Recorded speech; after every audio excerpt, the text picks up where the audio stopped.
Welcome back, folks, to another episode of the Yankees Farm Report. We finally got some minor league baseball to report back on. We're going to talk about our prospects of the week. We're going to look around all four levels, review what we've seen, take a look at how Jasson Domínguez and Spencer Jones have been doing, and let's get right into it. So, Mark, you can kick it off. Who are your prospects of the week?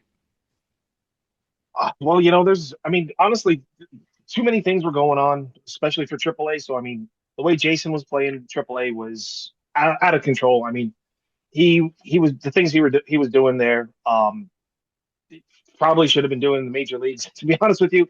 Um, but yeah, I mean, he was up until not counting yesterday, not counting yesterday's games or today's game, but he was batting 379 with a 455 OBP, slugging 655. He had a 1.11 OPS in 7 games. He's got 2 home runs, 7 ribbies, 4 walks, 6 strikeouts, 2 stolen bases. I mean, he's doing, and mind you, and Carlos, you put the video out of him making that play going into the corner. Like, he's playing a much better left field. Like, he's finally it seems like he's getting a lot more comfortable in left field. Mhm. So that's something to really be looking forward towards.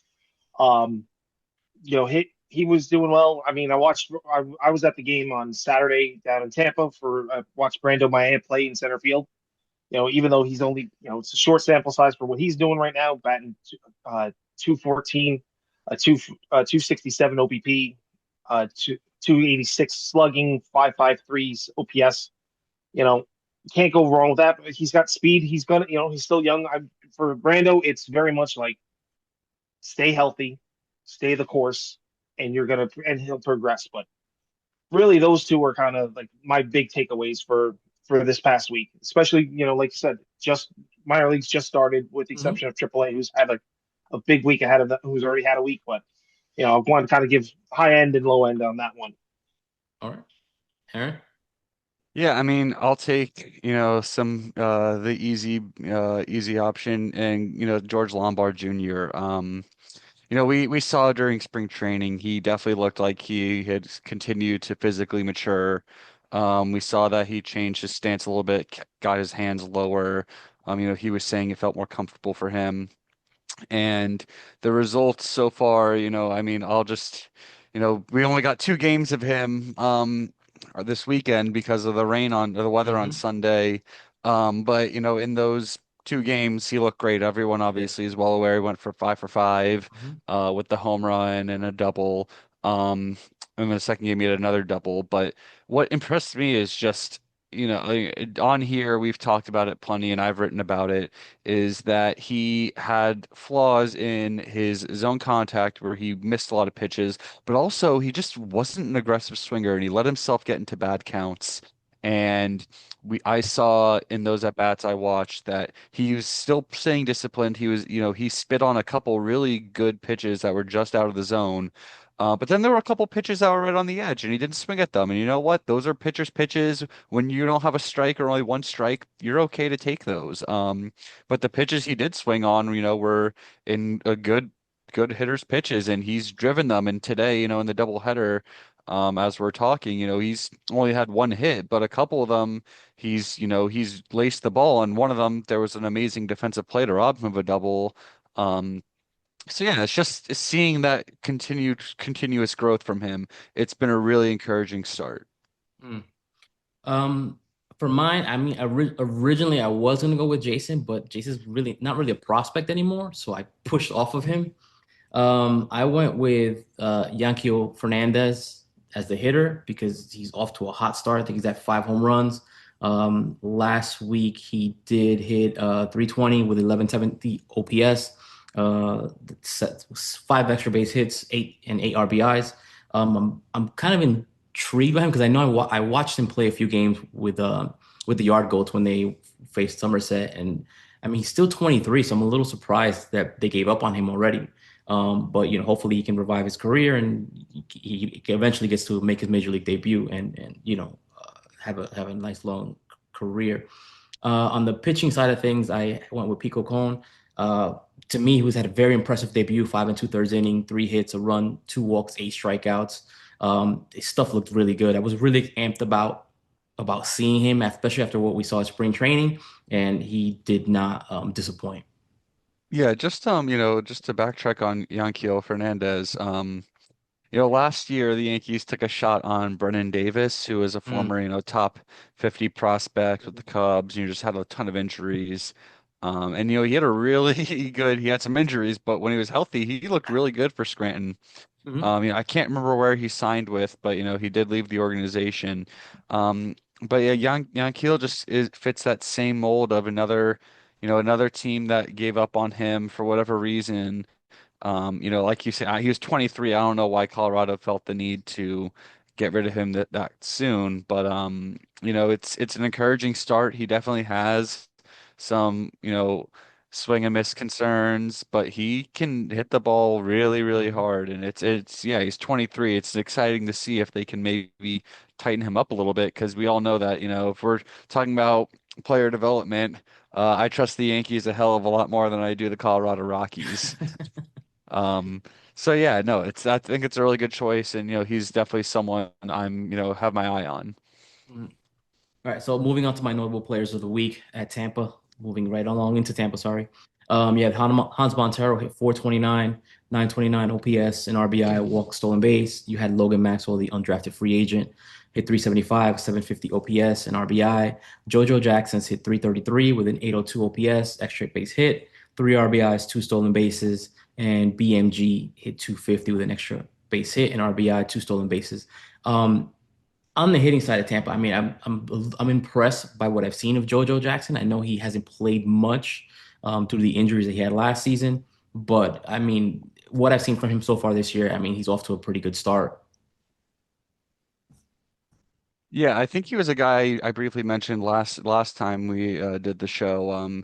He had been injury plagued, but he has some decent underlying metrics from his brief stint in 2024. And this I think from what we've seen early on, it might be the same old story with Tampa, where the offense is just very unreliable to come by. And he's someone who's I think he's been hitting around fifth in the order, and he's someone I think right now probably trust the most to add something to that offense because it's looking like it's going to be another frustrating season. Yeah. Let me get into the pitchers and then I'm going to circle back on that. Another guy, on the pitching side of things, Pedro Rodriguez pitched two shutout innings, two hits, two strikeouts. He was a guy I was pretty high on. I don't even remember because of injuries. I want to say maybe 2 years ago. He was really good in his last season at the DSL. He started in the FCL and pretty much was injured right off rip, and we haven't really seen much of him since then. I would say he's been injured for the last maybe 2 seasons. Josh Tiedemann threw two shutout innings, two shutout innings, and I believe he had four strikeouts in that game. I was really impressed by what I've seen from him. He's another guy who's unfortunately been bitten by that injury bug, spent maybe the last, year and a half injured at times, off and on. And Matthew Tippy, two shutout innings with a strikeout. Yesterday, I believe he went an inning, struck out three. He did give up a solo shot, but he's looked good so far. I want to talk a little bit about the Tampa theme, and I was talking to Brophy about this yesterday. I consistently find that not some guys, most guys will struggle at Tampa for some reason, and then when they get to Hudson Valley, they just seem to take off. We saw that with Jasson Domínguez. We saw that with George Lombard. The only one that I can remember on the hitting side of things that didn't really struggle there, besides Spencer Jones, was Brent Jones. Brent Jones had a fast start, even Jackson Lovich last season. But I'm wondering why that is. Why is it they struggle so much at Tampa, and then when they get to Hudson Valley, it just seems like a lot of them turn the corner. And on the pitching side of things, I mean, I can only remember Griffin Herring, dominating at Tampa. I mean, one thing I think is that this is I think a trend overall in minor league baseball with the way it's shrunk and the All the draft is contractions. now. Yeah, the contraction, just the way the draft is now, and it's a lot more college centric. So a lot of the guys are starting at Hudson Valley. I mean, we look at the Yankees' most recent draft class. Obviously Dax Kilby's a little different because he's a high school pick, Hmm. but Caden Kent, the third rounder, and he's in Hudson Valley. The fourth round pick, Pico Cone, Hmm. Hudson Valley. Core Jackson, Hudson Valley. Rory Fox, Hudson Valley. I'm blanking on who the seventh rounder it was last year, but He's probably in Hudson Valley. Matthew Gillespie, who pitched, or Bonamalo. Blake Gillespie, Richie excuse me. Bonamalo. Richie Bonamalo, I guess he's also in Tampa, but he's hurt right now. Right. But Hmm. yeah, so I think part of it is just a lot of these more advanced guys are starting in Hudson Valley. And then you have a lot of guys in Tampa who are coming up from the DSL and FCL, so this is their first time in full season baseball. So there's the struggles that'll go along with that. So yeah, I think it's just I think the way that those things have gone, you don't have short season A ball anymore. I think it's just kind of created this vacuum where low A is just kind of a bit of a mess. And I don't think that ex answers the complete question of why so many guys seem to struggle there for periods of times. But, I do think just the quality of the game down there has gone Hmm. down, and that probably, you know, answers a decent amount of it. No, I agree with you, Aaron, on that one. Kind of just watching it on Saturday a little bit. I mean, you can see that it's it's they're definitely not finished products. Like, they're still young. They're still kind of coming around. Um, but even so, I mean, you could like I was watching Henry Lalame pitch, and the fastball velocity is not there anymore. The command was all over the place. It's the first game of the season that I went to. Yes, I understand that, but some of these guys that they're either coming up for the first time or they're kind of becoming reclamation projects as well, where they're on their last go rounds with some organizations that they're still trying to figure it out. They haven't kind of put two and two together yet. Um, and it could just be for some of them, it just might be that they're putting too much pressure on themselves as well. Like I've been here, I've been in this level for a certain amount of time. Why haven't I moved forward? Or why hasn't everything clicked in yet? So, and it's just the possibility of just baseball is a hard sport. Like you know what I mean? It's very tough to play, and not everyone makes it out of low A ball. Not everyone makes it out of high A ball. I mean, if you can make it to double A and make it out of there, then you got a great shot at making it to the big leagues. But the road is littered with broken dreams, and this is part of all these here are part of the broken dreams. Hmm. Did you get a chance, Aaron? Did you get a chance to look at or see Blake Gillespie? Yes, I did watch his start yesterday. Blake Gillespie, for those unfamiliar, he was the ninth round selection. He originally went to Georgia, then transferred to Charlotte just because he wasn't getting playing time at Georgia. Um, and he's a guy who, coming out of college, I think he was well known for his slider, his most used pitched, and it was definitely a weapon for him at college, but he didn't have great velocity of his fastball. So yeah, no, I wanted to watch the outing because he was a guy I think there was a lot of hype on. And, I think Carlos, or not Carlos, sorry, Marcus had mentioned him previously as someone he really liked. So yeah, I will say my takeaways are that. First of all, the fastball velocity, it hasn't gotten any better from college. He was basically sitting low 90s, and I think actually at the end of the game it might have been 89 point something he was averaging. He did hit 92 and 93 a couple times, but that's not where he was, and that will become a problem as he advances. But then the other thing that really caught my eye is that for all the talk about his slider, I thought his changeup was his best pitch. Mm. That thing has some really nice horizontal break. It really had some nice depth, and he was getting a lot of swing and misses on it. I think his whiff rate was somewhere in the 40% on it. I have to double check that, but I thought that was his best pitch. His slider, I was honestly a little disappointed, and I thought he was putting it in the bad spots a lot, and he wasn't burying it down and in. Um, so that's something to watch for. I think when we're talking about Blake Gillespie, we're talking about a guy who's probably pretty far advanced than most of the guys than most of the guys that are hitting against him. So, I think although the line looked really good, I'm not getting myself too caught up in it yet with just because of what I saw from the slider and what I saw from Mhm. the fastball. But that changeup was super impressive. If I'm not mistaken, I think he had 10 whiffs, if I'm not mistaken. Yeah, he definitely like looked good, but it's that question of, how much of it is because of, his advanced ability. Yeah, that's one thing that I versus. definitely would say that stood out to me was he looked a lot more polished in the pictures that I have seen so far this season. Mhm. Yeah. And this isn't to say that he won't be good, because I definitely think he can. I think he has things that are that you want to see. It's just about, can he take a step with velocity? Can he take a step with some control? I think that his overall strike percentage was pretty good, but when you look at the chart, there's a lot of balls that were being swung at that really, I don't know if they're going to be swung at lower level, at higher levels. So, it's a good start, but I definitely saw a lot of things that need to be improved on if he wants to be an MLB pitcher. But it's encouraging at least. Yeah, I think it was a good start for him, especially the way he started his career. I mean, could have won it a lot Hmm. worse. For sure. I mean, Justin West experienced that. Yeah. Yeah, he had a rough outing. I think he's going Friday, I want to say, with Justin West. Yeah. Um, all right, moving on to Hudson Valley, you had Roderick Arias hit 500, 1056 OPS, an RBI. Caden Kent hit 429, 1171 OPS, an extra base hit, three walks, a stolen base. Core Jackson off to a hot start in last week, 333, 833 OPS, two extra base hits, a home run, two RBIs, a stolen base.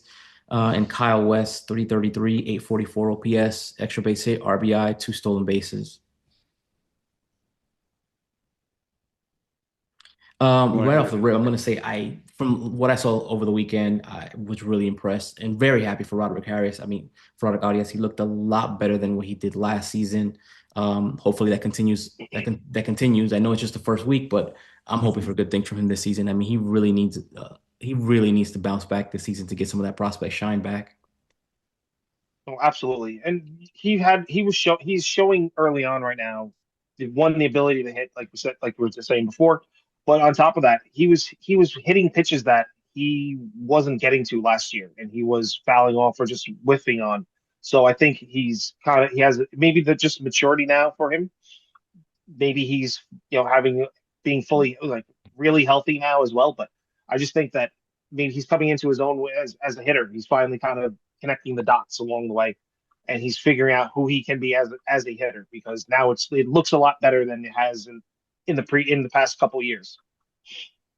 Yeah, and Let me just real quick one more thing on Roderick. I want to say I want to say that hopefully the fact that he's not the man on this team helps him out because right off the rip, he's batting fifth or sixth, if I'm not mistaken. yeah, I And think he's sixth tonight, yeah, but so I would They say they've that, done a little they've done a little reconstructing with the lineup. I know Wilson Rodriguez, who had been batting cleanup over the weekend, was moved down to sixth tonight. yeah, And Eric Genther moved up. So I think no, I think he was fifth. yeah. So maybe that takes some of the pressure off of him as well. He doesn't have to be the man, and that Hmm. maybe that bodes well. Yeah, I mean, listen, it's definitely encouraging to see him. He looks, right, I mean, right now, decently confident. I know you posted on your Twitter, but that it was a really nice piece of hitting, that double he hit Oh yeah, yesterday. went down and got it. Taking that the other way. Yeah. Hmm. Um, I'd say right now is the issue is when he's n not making contact. He is striking out obviously early, but it was Yeah. 28% of the time, and I think he had a few strikeouts tonight to Mhm. add to it. Um, and he's only walking 7%. So we got to see how those level out as we get a little bit more sample size. Um, so I'm not jumping on the we're back train yet, but it's definitely nice to see him looking confident right now, because I think Mhm. that is something that we kind of saw go away from him last year. And Mhm. he made a really nice play today in the field. He had a Mhm. rocket throw from way behind third base. Mhm. Um, so yeah, no, it's like you said, it's good to see him. He finally got promoted. Obviously, it's not coming off of, having great success in Tampa like most guys want to get promoted for succeeding at a high level. But he made it. He has a clean slate. So yeah, let's see how the rest of the season goes. I'm excited for him. Absolutely. The, Moving on to the and pitching. I'm sorry about that, Carlos. One more thing Yeah. about Roger. Do you think moving to third base now will be like that? Or that you know how you just said, like, oh, him moving down the lineup, Mhm. taking the pressure off, getting out of shortstop, having that pressure of being the guy at shortstop as well. Now, not being the guy on offense and defense, moving to third base, showing off that arm, showing off, being that in that kind of position. You think that's going to bode well for him going forward as well? Yeah, I think third base is a good fit for him. Yeah. I think that shortstop holds a lot of responsibility, and I think if you're carrying what's going on at the plate to the field, it just makes things so much harder. So yeah, I think third base a little less responsibility, but I think his arm is plenty strong enough to Mhm. handle it. So yeah, no, I think it's definitely good for his development. To kind of I mean, it's not good in the sense of it degrade some value, but I think we're already kind of past the point where he's lost a lot of value that I think just getting Yeah, back to being a comfortable baseball player is what he needs. Yeah, and again, and just piggybacking off him, I think at third base, there's less time to think. It's more reaction. I always thought that he could play third base. He especially got the arm for it, so maybe it helps. On the pitching side of things, I already spoke about Pico Con. Pico Con, 159 ERA, 5 and 2/3 inning, 1 run, 3 hits, 2 walks, 8 strikeouts. Sean Paul Lin Yang, 2 and 2/3 shutout innings, 1 hit, a walk, 4 strikeouts, and Chris Veach, which I'm really big on. He had a really good season at Tampa last year. He was a postseason All-Star. 1 and a third shutout innings, and 4 strikeouts. Did you see the Sean Paul start? Yeah, I did watch the Sean Paul Linan start.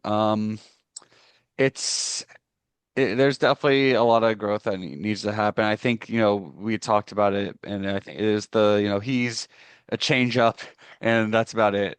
Um, and the fastball definitely lacks any real life to it right now.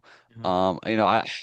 I understand why they're keeping him as a starter for now. We've talked about it. There's a log jam of pitchers there, and I think we started to see that this weekend because Andrew Landry, who for sure thought would have been a starter, he threw 3 innings out of the bullpen on Saturday. Or was that yesterday? I think it was It was yesterday. My yesterday. It bad. was yesterday. But yeah, it's been very weird how they have so many starters that they're kind of having to play with them to get them in and get them a decent bit of length. But I digress. Yeah, it's definitely wasn't a great opener for him. I think that they need to find a third pitch for him outside of the changeup and fastball, and if anything they can do to improve that fastball would help because there's not a lot of velocity there and there's not a lot of ride on it right now. So yeah, I'm not getting too, he's only 21 years old still, I believe. So, we'll see what they only just got him in their system, so they'll Mhm. have time to, play yeah. around with things and figure out how to improve him. What do you think about of Kyle West, his start? I've been pleased with the start with most of the bats. Core Jackson had a nice home run and he's, had some good swings. Caden Kent's looked a little bit more comfortable than he was at the start of last year. Eric Genther, who we talked about last week, definitely lived up to that, that I guess sleeper talk. But yeah, no, West is, he had a really nice double today. He can drive it the opposite way, which has impressed me as a left-hander. His home run was to left center, and then the double today was a left center. It's nice having a good big power bat first baseman. TJ Rumfield was obviously a good first baseman, but he wasn't really a power bat. Mhm. Um, so yeah, no, he's definitely a guy I want to take a closer look at some point. I know he's definitely going to strike out a little bit as, most power bats do, but it's been a solid start. I've definitely liked what I see, but it definitely we'll see how things go as we get a little bit more playing time and stats under us. Another guy I just wanted to mention, I don't remember what the numbers were, but Ben Grable had a pretty successful debut today. I Mhm. think today he's got 5 strikeouts, looking good as well. Yeah, it's interesting that they just threw him right away as a reliever, but he looked good for sure. I haven't seen anything from today, but I did watch his out one inning on Friday and he looked sharp. Fastball has a lot of life on it. I know he was a senior sign in the 11th round. Um, so he's definitely experienced, but he looked good.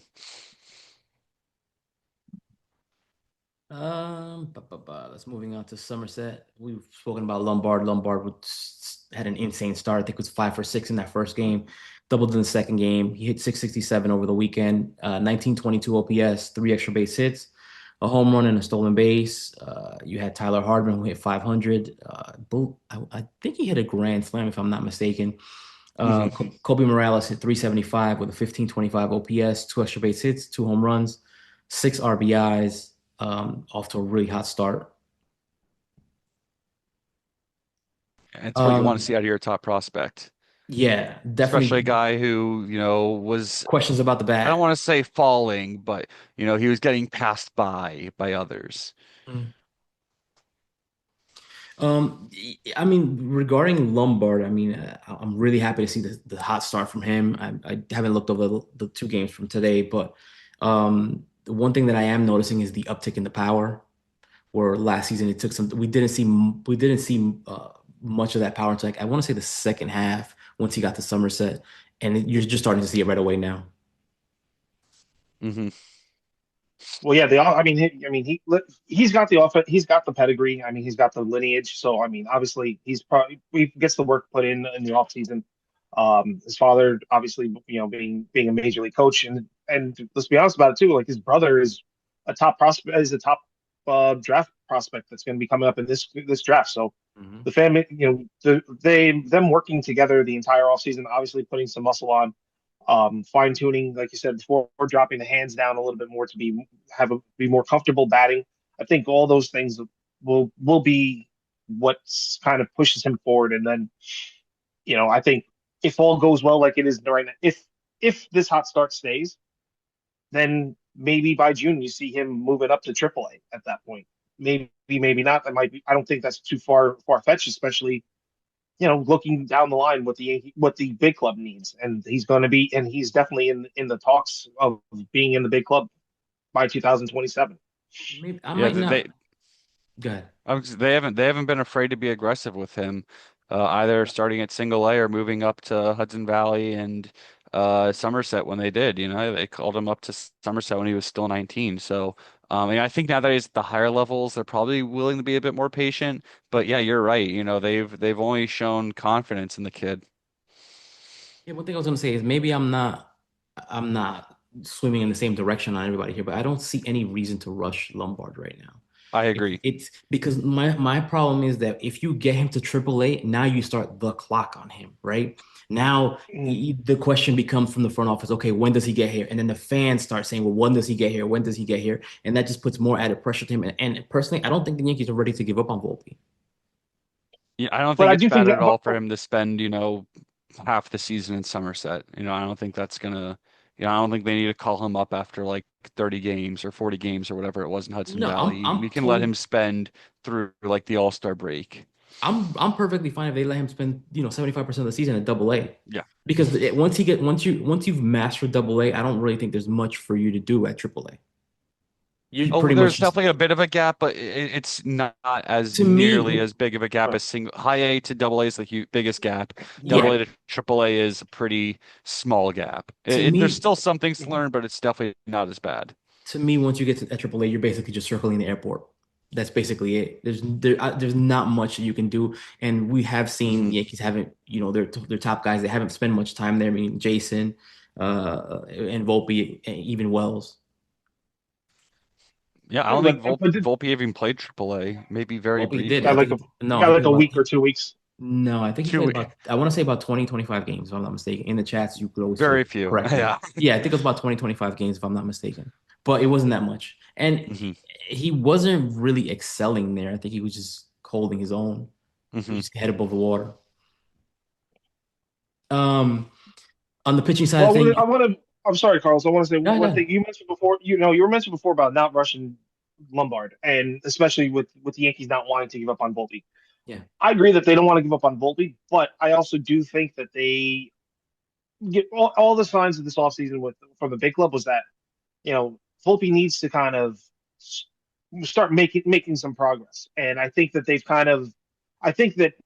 faults that they had with Anthony Volpe, pushing him too fast, giving him the job right away out of a good spring training, but then not taking the steps backwards to kind of do a lot of fine tuning with him. I think that that's kind of bled into a lot of guys, Jasson Domínguez for one, probably George Lombard, where they want to make sure at least there's more of a finished product coming up.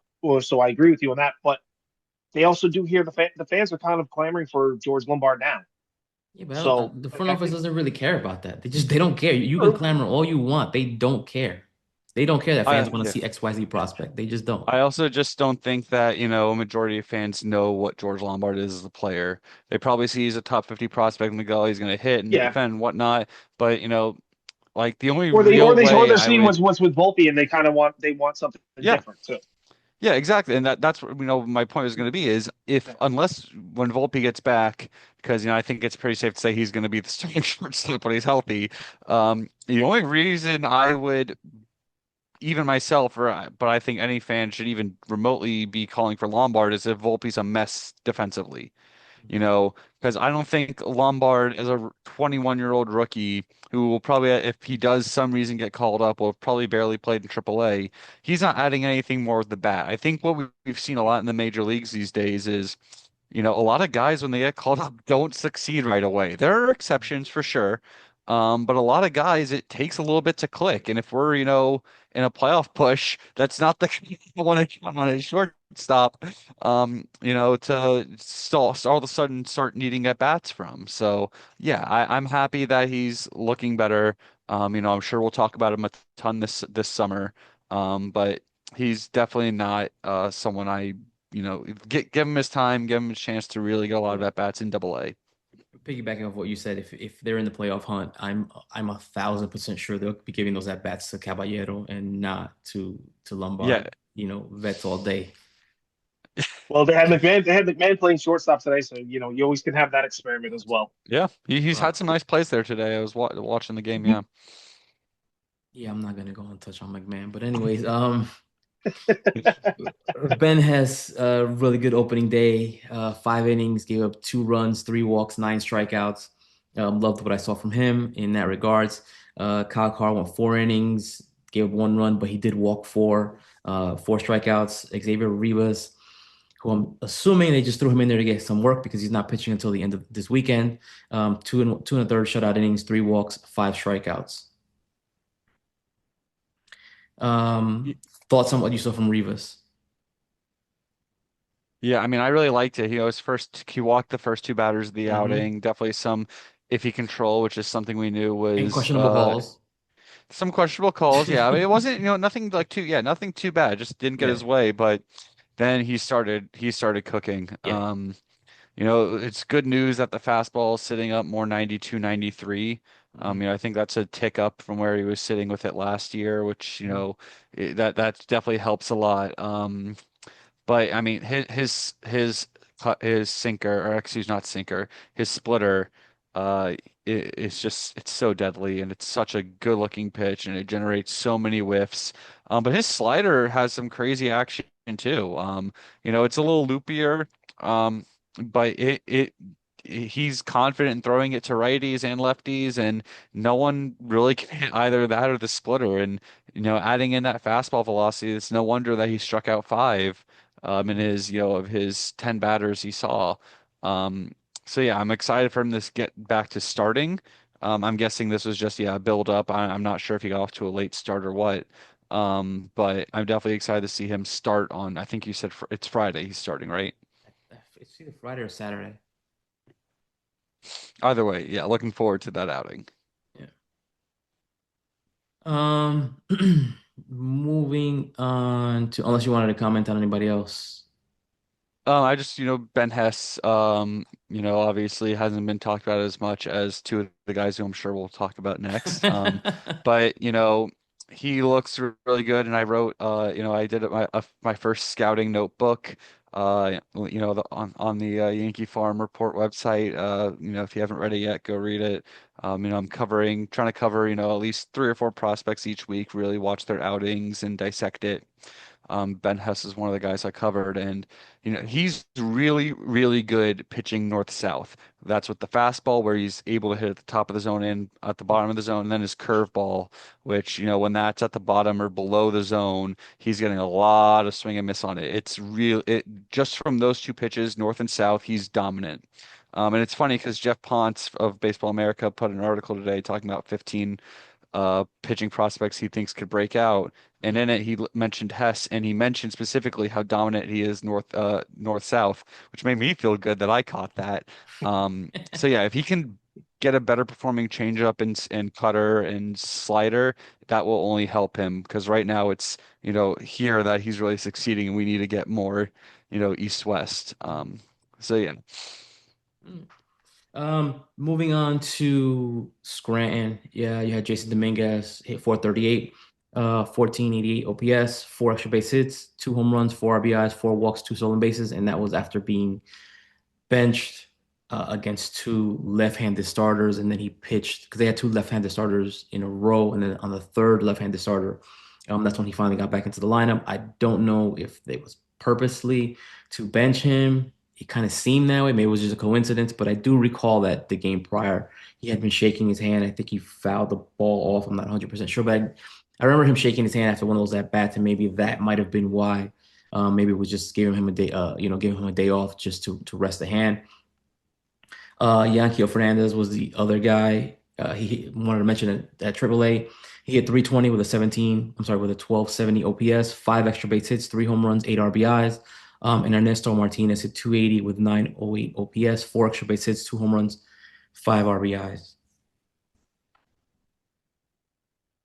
One guy I did not mention on this list, and I know a lot of people asked me about him, was Spencer Jones. Just did not have a good week. He got into about a 12 or 13 game or 12 or 13 at bat funk where he was just swinging out of his shoes. He had what it's a Spencer Jones week is what he had. Like he showed off the power. Like he hit a grand slam. He's got what? Uh, He's got two home runs, I he's think. got two home runs already on him with nine RBIs, but he's got 19 strikeouts. Yeah. So I mean, going back and forth. Like he had it. Or I was talking last night about this where he had such a great spring training, but you got to remember. But I was telling someone you got to remember, like spring training stats are different because you can have like 15. Someone can be working on a changeup, so they're throwing 15 changeups in a row just to get a feel for it, and you take one out or you're hitting on them.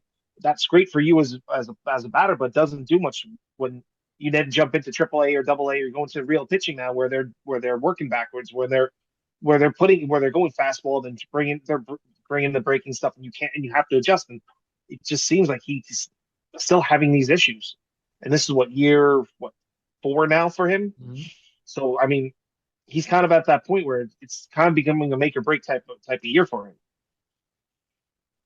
I'm not really worried yet. It's way too early for me, and I know that he's Aaron also is been a all in on Jones.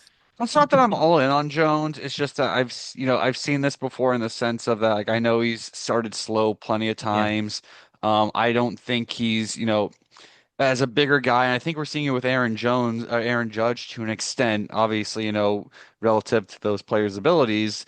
But Judge is just a little bit off right now. He's not totally getting the pitches he's usually does, and he's striking out a little bit more. His bat speed's a little bit down. Um, so I think it's just it's when it's not clicking, things look really rough. Yeah. Obviously the weather hasn't been Of great, course. but the thing that sticks out to me is, he's not pulling the ball in the air, which is that's one of the things not that he needs to pull the ball in the air all the time. I think what makes him special is he has power to all fields, Yes. but when he's pulling the ball in the air, at least, league average rate, it usually means that he's more locked in, and he hasn't started doing that yet. Um, so that's where he's not he's chasing a bit right now, which has always been a thing. He swings a lot. I'd really like to see if he can quiet that down, but I'm not gonna start, like, these are things we knew. I'm not gonna start Yeah. saying, it's over after 9 games. I'm not sure what he's done today. I know he had a walk, I believe, but yeah, it's just it's too early for me, but I understand that it's not the start you wanted, especially based off what he did in spring training where he started getting guys excited and he really wasn't whiffing and that it's been the exact opposite where that's all he could seem to do. Yeah, Was it this spring training where I think he went through a streak where he was like 23 swings without whiffing? I think that was last year, 2 years ago, but two this two one, years ago. and Yankee Source was really on it, is that he was really making a lot of his own Yeah. contact. Um, and yeah, it's just I don't know why. Yeah, he really is Mr. Spring Training, unfortunately. But let's let's see what happens when we get further into April and he actually plays a game in weather above 40 degrees. It has Just been real, cold up here. yeah, I've heard. Yeah, Just before starting off the season in Buffalo is not really helpful either. Just before I move on to pitchers, I just want to do a little bit of the Jason and Jones watch. So Jason Dominguez on the season. Coming into tonight, he was hitting 379, 455 OPS. That's 10 OPS, four extra base hits, two home runs, seven RBIs, two stolen bases, a walk rate of 12.1, a strikeout rate of 14.8, and 214 WRC plus. Spencer Jones was hitting 212, 297 OPS, I'm sorry, 297 on base percentage, 782 OPS, five extra base hits, two home runs, nine RBIs, 8.1% walk rate, 51.4% K rate, 98% WRC plus. Yeah, I think, I don't think it's a question that if something happens, Jason's going to be the guy up. Hmm. I think that they trust his bat. That had nothing to do Yeah. with, or at least they trust his bat from the left side. Which, I think obviously that the offense hasn't been going, but, just Trent Grisham, the stats haven't totally been there. But if you're watching his at bats, I think his at bats look really good. The only thing he's not doing is he's not pulling the ball in the air yet. So I don't have any fault with the decision, but that's not what we're here to talk about. We're here to talk about his performance in AAA, and I think he's doing what you expect him to. He's owning that league. He's too good for that league. Hmm. It's about him getting reps in the outfield and getting more comfortable in left field, which we're seeing signs of. Not everything's peachy yet, but if you can just get him playable where he's just, poor out there instead of awful, Yeah. that's, you take that. So yeah, I'm, just keep, grinding. Hopefully he can keep his focus, not worry about, only worry about what he can control, because that's all you can do right now is just, go out there every day and try and get a little bit better. And, when your opportunity comes, which I'm sure it will, be ready to go help this team. Absolutely. Um, Finishing up with the pitching side of things, you had Elmer Rodriguez debut to 5 innings, 1 run, two walks, two strikeouts. Yerry De Los Santos pitched 4 innings, 1 run, no walks, five strikeouts. Carlos Lagrange had pitched two and a third innings, gave up 1 run, five walks, two strikeouts. Kervin Castro, three shutout innings, a walk, a strikeout. Angel Chivili, two and two thirds shutout innings, two walks, four strikeouts, and Giovanni Cruz, two and a third shutout innings with four strikeouts. Right away, let me just say I'm really impressed with everything I've seen from Giovanni Cruz. Yeah, I mean, he's another guy I highlighted in my prospect notebook, my scouting notebook. The fastball, although it's 100, it's honestly not the best fastball. It doesn't really get as the best vertical break. It's good in the sense that it's 100. It's going to make it tough for any hitter to have to time up for. But when I watched his outings, there were definitely a lot of foul balls, and the swing and misses on it were it's because people were chasing it out of the zone. Um, so it's still a plus weapon, but it's not as good as it could be. I honestly think if they work with him on a sinker, I'm really curious how that could go. But the slider is Yes, just nasty, and yes, especially playing off that 100-mile-an-hour fastball. When that fastball's in the zone, that opens that slider up to just dominate hitters.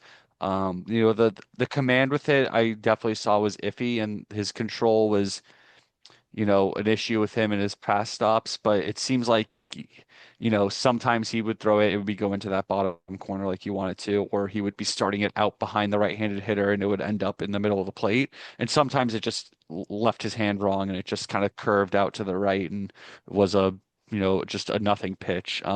But he's definitely interesting. hmm, I don't know if it's the Yankees or him just reaching, finally progressing his career, what's made it click for him for the most part. But, we'll be seeing him in pinstripes sooner rather than later. agreed.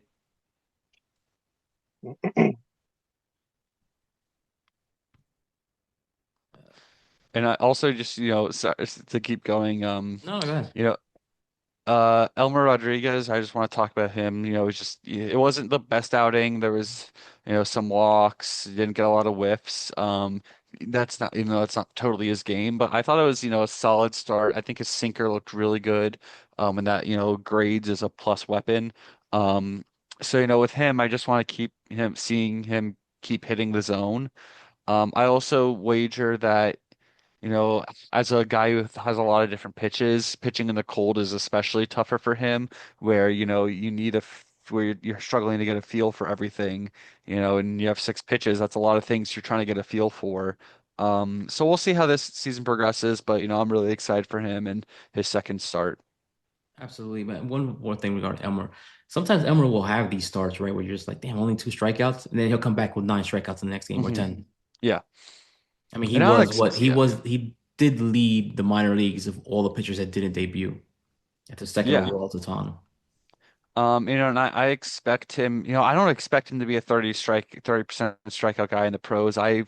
See him much more as Max Fried, where, Max Fried, I don't really know if he's ever broken 25%. I think Elmer has a little bit more swing and miss stuff with him, but, I think he's going to be a guy where he really is about just keeping you off guard with all his pitches and inducing weak contact. And that's, I think Max Fried's a perfect role model for him to learn from, and, how to line up when to throw what pitch and keep guys off balance. And yeah, it's he doesn't need to be the 30% strikeout guy he was last year.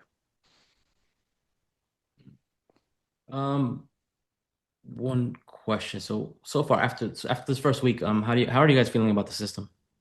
Is there anyone that stood out to you? Is there anything that you were disappointed in? I mean, again, it's just one series, but for what you've seen so far.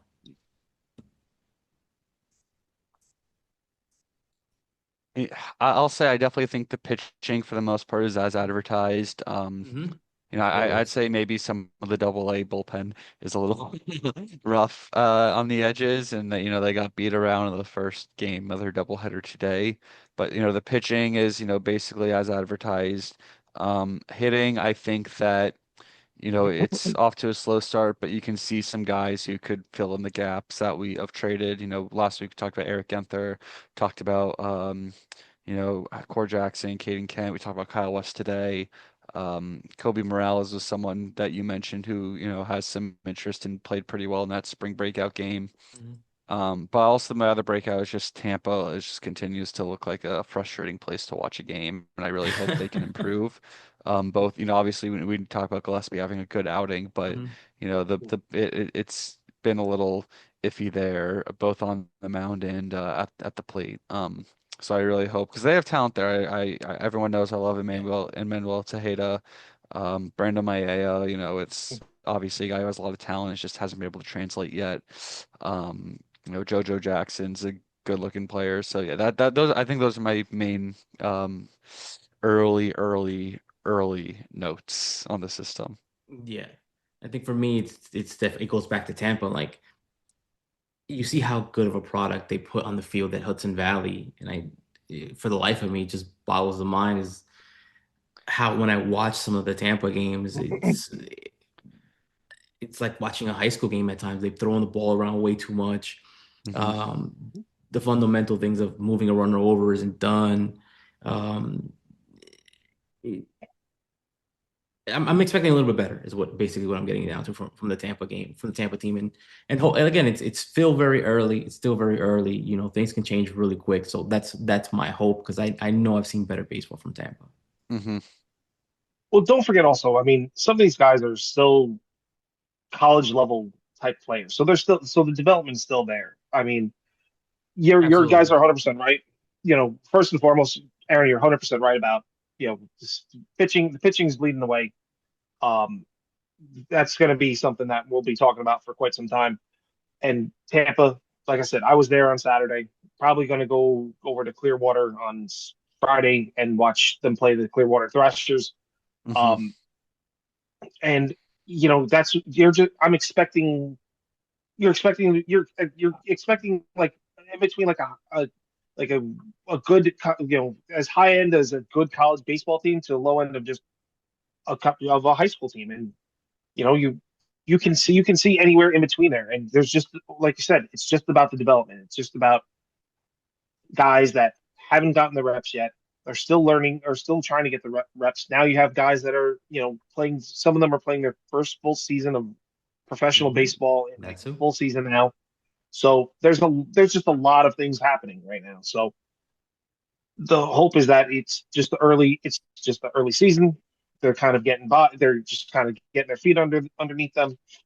Hitting especially in the early parts of the season, that's always lagging behind the pitching. So take that into consideration as well. But you just hope for the best with Tampa, just because it's like I don't want to say you don't expect a lot, but there are there's players that you're expecting more from, and you just Hmm. hope that they exceed the expectation. You hope that they will move forward and they will kind of start connecting the dots, and that's the most important part.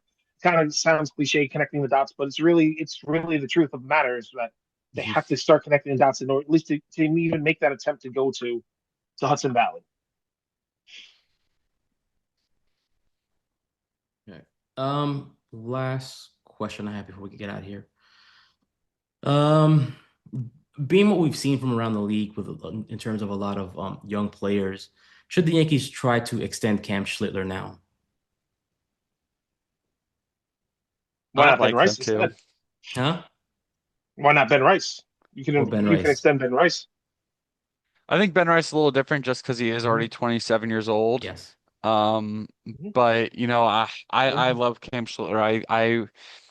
I think it's definitely one that I would look into, even if extending pitchers isn't the best or is a little more riskier. I don't want to say isn't the best. That's not true. But I mean, your question is would you, and I would, but I know the Yankees don't like doing these early Of course, extensions, which is absolutely the not. They like issue. to wait till the last possible moment. But the thing is, if Yeah. you either extend Cam now for $8, $9 million a season, or by the time that his contract, he's a free agent, you're going to be paying maybe 30 20. something million dollars. Yeah. Well, the thing is the Hopefully, Yankees don't hopefully. mind doing that. I'm sure Well, Hal to an does to an mine. I'm extent, sure Steinbrenner to an minds. extent, but I don't think that, they don't mind doing that for their own guys, Hmm. especially. Robin So Cano, yeah, Cano would beg to differ. um, but yeah, no, I mean, I would love to see them get extended. I totally believe in him. I think that he is, a top 20 pitcher in the league right now. Um, yeah, it's definitely one I would definitely, if I had to choose one And they did it with player to be Severino, in by the on way, I think. they did it with They him, did with yeah, and Severino. then They Yeah. did it with him. They did it with Cano. They did do Cano at one point. They And gave they him did it a with and they did it with Hicks. I think they just yeah. probably have Oh gotten my scared God. off of it. But They got burned. They if got First of there's a burned. all, They guy got who when I burned with when I them. hits, That's when I why. heard about that hit, I was like, wait, what? Why? This guy can't stay on the field. And lo and behold, They did after the 1 year he was able to stay on the field. 1 year. Okay. Well, but they yeah, also gave Trent. They also gave Trent Grisham the qualifying offer after one good year too. So